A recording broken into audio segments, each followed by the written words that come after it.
ये वाक़या एक चरवाहे का है जो गरीब आदमी बकरियां चराया करता था और शाम को घर वापस आ जाता। एक दिन बकरियां तो घर आ गई मगर चरवाहा घर ना आया।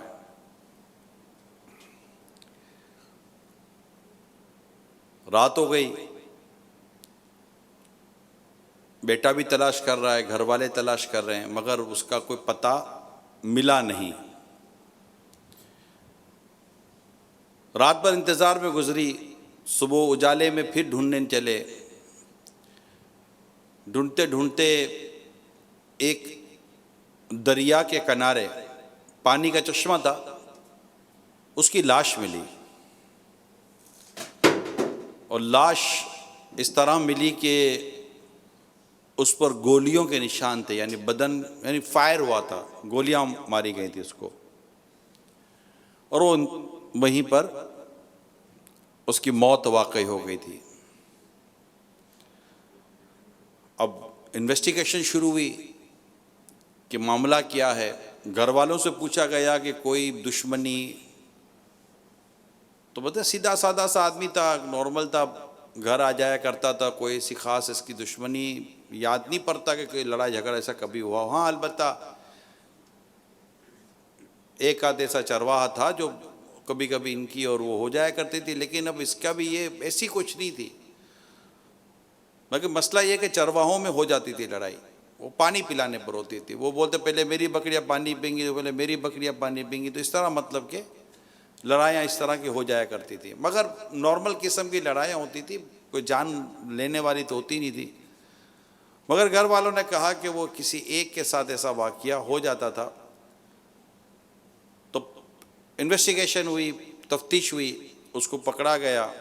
वो भी चरवाहा था, और पकड़ते हुए जब उसको सवाल जवाब हुए तो उसने इकबाल जुर्म कर लिया कि मुझसे ही ये कत्ल हुआ है। काजी के पास मुकदमा गया, सारे गवाह शवाहिद जो जो दस्तयाब थे, तफ्तीशी रिपोर्ट वगैरह सब काजी के यहाँ पेश की गई।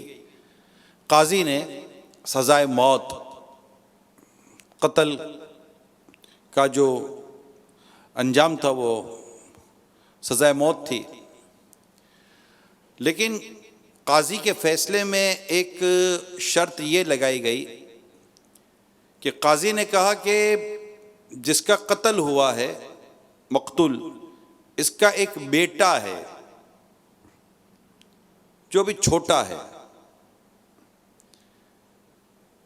ये जब तक 18 साल का ना हो जाए, जो कत्ल का जो वो है फैसला, ये नाफिज नहीं किया जाएगा, क्योंकि उसका बेटा जो कि 18 साल का जब होगा तब देखेंगे। और वो दूध पीता बच्चा था, नाबालिग था, और काजी ने जो सज़ा को जो उस वक्त तक रोके रखा, मुअल्लक कर दिया उसके बालिग यानी 18 साल होने तक, कि कानूनी मामला था कि हो सकता है कि ये बालिग होने के बाद, यानी 18 साल होने के बाद, बालिग नहीं कहेंगे, 18 साल ये कानूनी एज होती है। बालिग तो की उम्र तो उसका एक अलग बयान है। तो 18 साल का जब हो जाए तो हो सकता है कि ये अपने भाइयों को इसको माफ़ करने में राज़ी कर ले, लिहाजा उस वक्त तक फांसी की सज़ा यानी कत्ल की सज़ा या सर कलम करने की सज़ा रोक दी गई, मगर ये रहेगा जेल में, क्योंकि जुर्म तो साबित हो चुका था। अब 18 साल तक उसको जेल में रहना था, और वो जो बच्चा था वो 18 साल का हो तब देखे फिर क्या होता है। वो अच्छा, अब ये मुकदमा थोड़ा मशहूर हुआ तो बच्चे का नाम भी यतीम यतीम पड़ गया। वो यतीम, वो यतीम, वो यतीम, ये बड़ा होने के बाद भी यतीम ही कहलाता था। आखिरकार 18 साल हो गए, और 18 साल के बाद बाकायदा एक जिरगा बैठा कि भाई माफ़ करना है या क्या। तो जो जिसने कत्ल किया था उसके रिश्तेदारों ने पैसे भी दिए और भी बहुत कुछ कहा कि ये सब ले लें आप, हमारे इसको माफ़ कर दें। लेकिन जिनके वालिद कत्ल हुए थे वो बच्चे माफ़ करने को आखिरकार तैयार नहीं हुए। काफ़ी मुकदमा चलता रहा, बातें चलती रही, मुकदमा तो हो चुका था आपस में, जो कबीले और इस तरह का आपस में चलता रहा, मगर कोई भी मानने को तैयार नहीं था। पैसे, ज़मीन, सिफारिशें, तो कोई था नहीं हिसाब किताब। अच्छा, जो बड़ा बेटा था उसने ये किया कि सबको उसने मशवरा करके एतमाद में लेकर ये हो गया कि आप जो फैसला करेंगे वो हमारा फैसला होगा। तो यूं ये हुआ कि फिर वो जो बच्चा बड़ा हुआ था उसने भी और सारे घर वालों ने भी, उसकी माँ ने भी, फैमिली मेम्बर ने भी, सब कुछ अपना सारा कुछ फैसले का जो इख्तियार था वो बड़े बेटे के सिपुर्द कर दिया। अब तमाम तर कार्रवाइयाँ होने के बाद नतीजा ये निकला कि हम इसे माफ़ नहीं करेंगे, इसके मुतालिक जो हुक्म हुआ है सज़ा का उसको सज़ा दी जाए।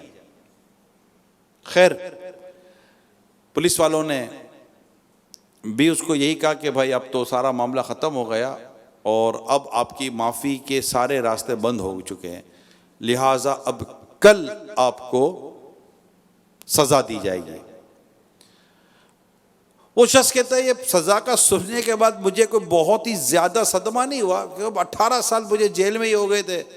तरह तरह की वाक़िया, तरह तरह की बातें, तरह तरह के कैदी, एक जेल से दूसरे जेल में ट्रांसफ़र होता हुआ आया था। और यहीं पर मतलब मैंने फिर वो तहफ़ीज़, यानी मदरसा था तो मैंने यहाँ कुरान भी हिफ्ज़ कर लिया, लिखना पढ़ना भी आ गया था। तो मतलब मेरी ज़िंदगी के 18 साल तो इस तरह मतलब के गुज़र गए। अब मेरी उम्र थी 60 साल की, यानी वो आदमी कह रहे 42 साल की उम्र थी जब उसे कत्ल हुआ, 18 साल इंतज़ार हुआ, तो उसकी उम्र हो गई 60 साल की। मतलब 60 साल की वैसे मेरी उम्र हो चुकी है। खैर, फिर भी सज़ा का निफाज तो सज़ा का निफाज है। अगले दिन उसे बेड़ियां वगैरह लगाकर बाकायदा एक पुलिस के साथ उस जगह लाया गया जहां उसका सर कलम होना था। जी हाँ, तलवार से सर कलम होना था। और वहां पर एक था कि लोग जमा होंगे और सज़ा देखेंगे कातिल की, कि कातिल को क्या सज़ा दी जाती है। वो शख्स कहता है मेरे आंखों पर पट्टी बंधी हुई थी या मुंह पर कपड़ा डाला हुआ था, लेकिन मुझे लोगों की आवाज़ आ रही थी, लोगों की आवाज़ आ रही थी। मुझे बिठा दिया गया। एक बार फिर काजी ने मेरा जुर्म बयान किया और जुर्म बयान करने के बाद मेरी सज़ा बयान की, और फिर यह हुक्म हुआ कि अब इसकी गर्दन उसके जिस्म से अलग कर दी जाए। तलवार के निकलने की आवाज़ मैंने सुनी और मैंने कलीमा भी पढ़ा, और तलवार जैसे ही मेरी गर्दन तक आई, अचानक एक आवाज़ इस मजमे में जहां लोग जमा थे, एक आवाज़ गूंजी। वो आवाज़ क्या थी? आवाज़ थी गफ़रतु अन्का लिवज्हिल्लाहि तआला, जाओ मैंने तुम्हें अल्लाह की रिज़ा के लिए माफ़ कर दिया। ये आवाज़ जो कत्ल हुआ था उसके बड़े बेटे की आवाज़ थी। अब लोग तो इसमें कि अब इसकी लाश होगी, अब अच्छा वो खुद कहता है कि मैं तो बेहोश हो गया था, एक आवाज़ कान में जैसे आई लेकिन मैं बेहोश हो गया था, कि उसका तो ये था कि अब मेरी तो गर्दन गई, तो एक कैफियत बनती होगी। खैर, लोग सुबहान अल्लाह, माशा अल्लाह, ला इलाहा इल्लल्लाह, यानी एक जिक्र का माहौल वहाँ पर बन गया और जनाब उसको माफ़ी मिल गई। अरे किसी का तस्वर भी नहीं था ना कि सारे कोशिशें ख़त्म हो चुकी थी, कबीले, ख़ानदान, रिश्तेदार, पैसा, दौलत, ज़मीन, सब कुछ ऑफर्स हो चुकी थी। फाइनली ये रिजल्ट था कि माफ़ नहीं किया जाएगा। और अचानक ऐन उस वक्त के कब गर्दन उड़ी के उड़ी, अचानक आवाज़ आती है कि जाओ मैंने तुम्हें अल्लाह की रज़ा के लिए माफ़ किया। तो लोगों के लिए बड़ी हैरत थी, और वो शख्स जिसको माफ़ किया गया वो तो बेहोश हो चुका था। उसको पुलिस वाले दोबारा फिर ले गए कैद खाने में, कि वहाँ पर माफ़ी के बाद अब उसकी सज़ा तो ख़त्म हो गई, लेकिन अब वो रिहाई के कुछ कार्रवाइयाँ मौजूद थी। खैर, कार्रवाइयाँ वगैरह हुई। अब रिश्तेदारों को भी वो बताने वाली पोजीशन नहीं थी कि मेरी रिहाई कब होगी। आखिर उसकी रिहाई हो ही गई और वो बाहर निकला। अब बाहर निकला तो अब उसको ये था कि कोई मैं गाड़ी वगैरह लूं और घर की तरफ चलूं। घर की तरफ चलने के लिए जैसे गाड़ी चली, टैक्सी वगैरह जो उसने की, तो रास्ते में उसको ख्याल आया कि मैं घर जाने के बजाय मुझे मकतूल के घर जाकर उनका शुक्रिया अदा करना चाहिए जिनकी वजह से मुझे माफ़ी मिली। मैं ख्याल में 18 साल गुजर चुके थे, ख्याल में गलियां गलियां से होता हुआ आखिर उस घर पहुंच गया जिसके मैंने कत्ल किया था। और दरवाजे पर दस्तक दी, दरवाज़ा खुला, मुझे अंदर लिया गया। मैंने अंदर जाकर यही कहा कि मेरे पास सिवा इसके और कोई नहीं है कि मैं आपको ये कहूँ कि अल्लाह आपको जज़ाए खैर दे। मैं आपको शुक्रिया अदा कर सकता हूँ, मेरा हर लफ्ज़ आपकी शुक्रिया के लिए होगा। यूं करके वो गले मिला और थोड़ा सा यूं जो एक उस टाइम पर हो सकता था उसने किया। अब वो बच्चा जिसने, लड़का बेटा जो उसे माफ़ किया था, उसने कहा कि मैं अब बैठो मैं तुम्हें बताता हूँ कि ये क्या हुआ। असल में ये हम तय कर चुके थे कि हम तुम्हें माफ़ नहीं करेंगे। जब भी कोई हमारे पास तुम्हारी सिफारिश लेकर आता, हमारी आंखों के सामने हमारे वालिद का चेहरा आ जाता, बस हमें एक ही धुन थी कि हमें बदला चाहिए। हम बस तुम्हारी लाश देखना चाहते थे, हम यही देखना चाहते थे कि तुम्हारी गर्दन जिस्म से जुदा हो जाए, तभी हमको ठंडक मिलती, क्योंकि तुमने हमारे बाप को कत्ल किया था।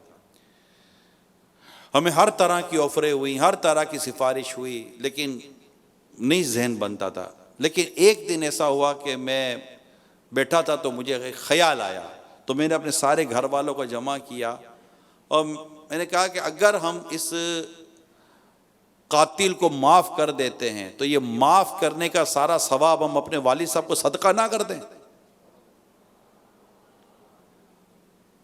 क्योंकि इस बदला लेने से जो कुछ है वो है, लेकिन माफ़ कर देने का जो सवाब मिलेगा, वो सवाब अगर हम अपने वालिद साहब को सदका कर देते हैं, इसाल कर देते हैं, तो इससे हमारे वालिद को फ़ायदा पहुंचेगा। और माफ़ी के ताल्लुक से कुछ वहाँ डिस्कशंस हुई, थोड़ी बहुत बहस हुई, लेकिन मुझे मेरे सब घर वालों ने कहा कि हम तुम्हें वैसे इख्तियार दे चुके हैं, अब मुझे तुम्हें माफ़ तो करना ही था, लेकिन मैंने अपनी माफ़ी को अपने पास महफूज रखा, क्योंकि मैं तुम्हें बस सज़ा के किनारे पर देखना ज़रूर चाहता था कि तुम्हें सज़ा जैसे मिल रही है, और जैसे ही तुम्हें सज़ा बिल्कुल नाफिज होने लगी तो मैंने तुम्हें अल्लाह की रज़ा के लिए माफ़ कर दिया। ये थी उसकी माफ़ी की कहानी।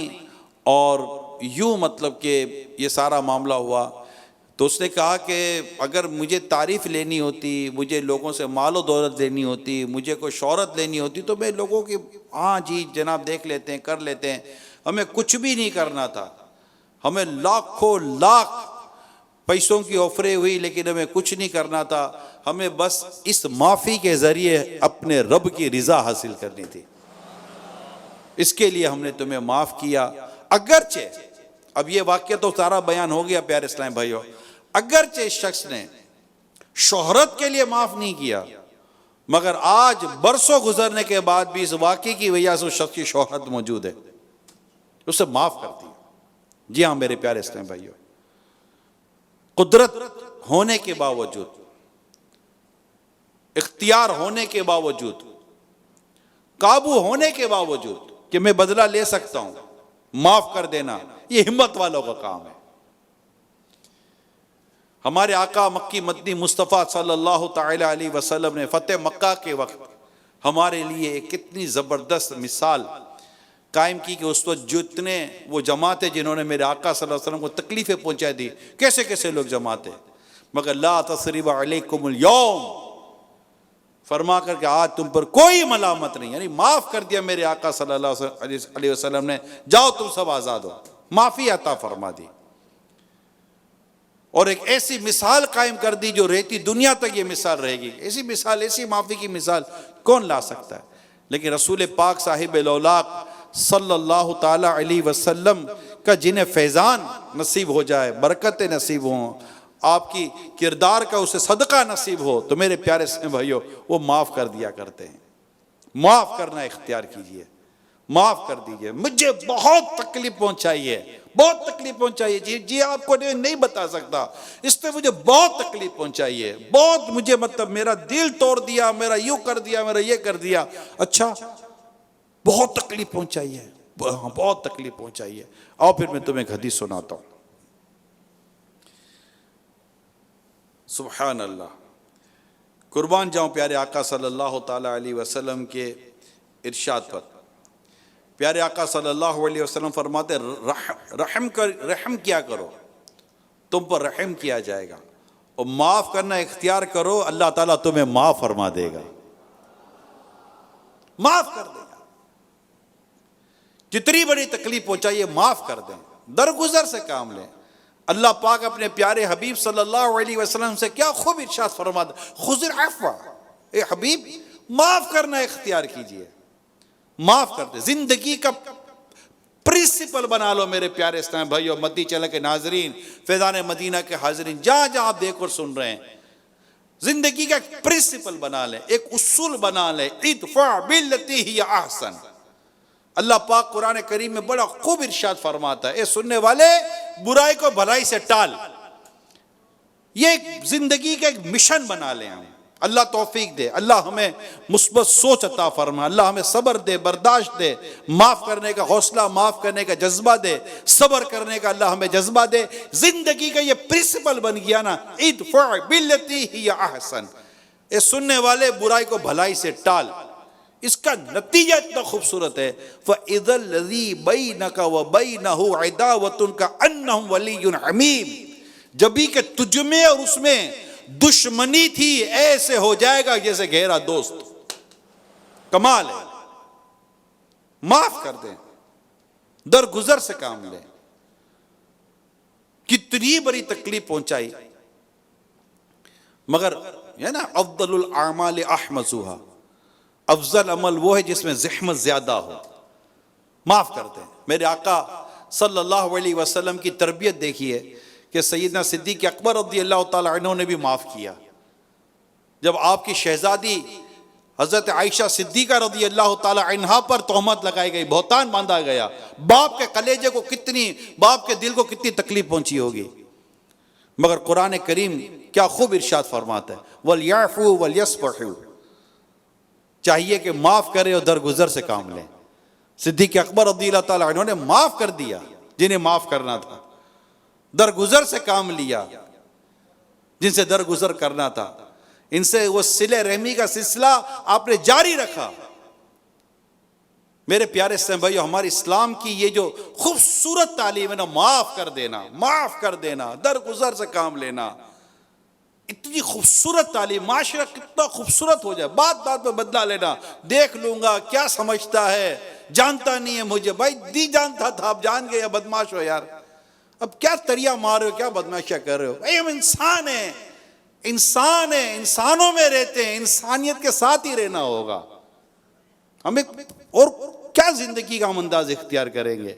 मैं एक आध मिसाल पहले भी मैंने दी थी, शायद आपको याद हो, नाजरीन को याद हो, हाजरीन में भी बात होकर नए होते हैं, नाजरीन में भी नए होते हैं। एक शख्स दरिया के किनारे बैठा था, एक बिच्छू डूब रहा था, उसे रहम आया, उसने बिच्छू को पकड़ा कि बिच्छू डूब ना जाए। जैसे बिच्छू पकड़ा, बिच्छू ने डंक मारा।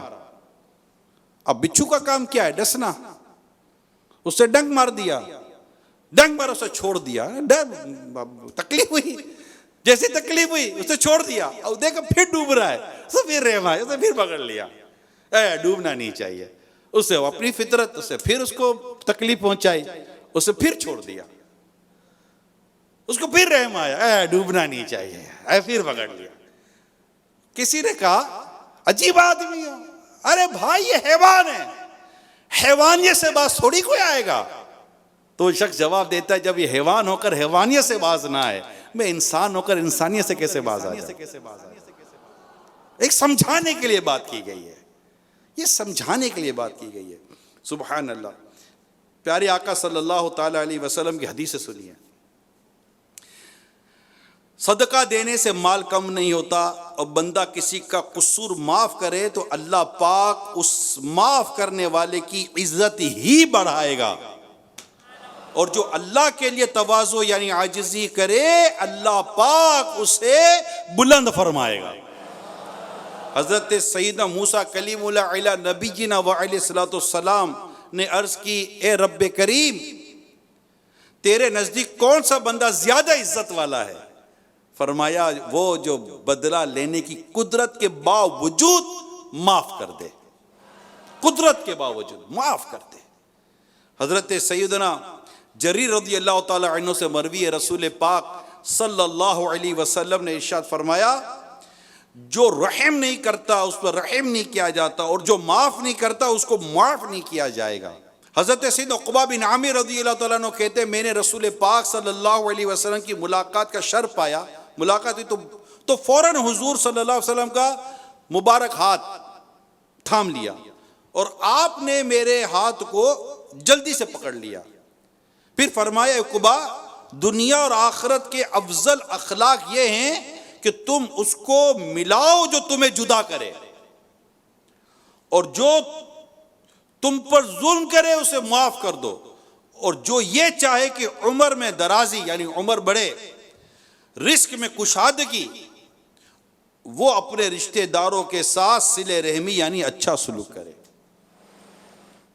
अल्लाह पाक हम सबको मुआफ करने वाली ये तबीयत अता फरमा दे। हज़रत सैयदना अनस रज़ियल्लाहु ताला अन्हु से मरवी है, रसूल पाक सल्लल्लाहु अलैहि वसल्लम इरशाद फरमाए, क़यामत के रोज़ ऐलान किया जाएगा, जिसका अजर अल्लाह के जिम्मे करम पर है वो उठे और जन्नत में दाखिल हो जाए।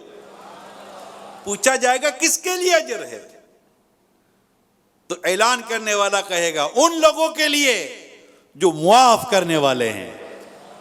तो हजारों आदमी खड़े होंगे और बिला हिसाब जन्नत में दाखिल हो जाएंगे। वल्लाह क्या खूबसूरत और कितना प्यारा अमल है बिला हिसाब जन्नत में दाखिल होने का। बस ज़हन बना लो मेरे प्यारे इस्लामी भाइयों, माफ कर देंगे हैं? क्या ज़हन बनाने की कोशिश करें? माफ कर देंगे। बस नाज़रीन हाज़रीन जो भी हैं, बहुत तकलीफ पहुंचे, माफ कर दो यार। नहीं बस मैं अब क्या बताऊं, ना बताएं, माफ कर दो यार। आपको नहीं पता, मुझे नहीं बताना, मुझे नहीं पता चले, कोई मसला नहीं है, माफ कर दो, अल्लाह के लिए माफ कर दो। अल्लाह माफ फरमाएगा, अल्लाह अजर अता फरमाएगा, खानदान के खानदान मिल जाएंगे।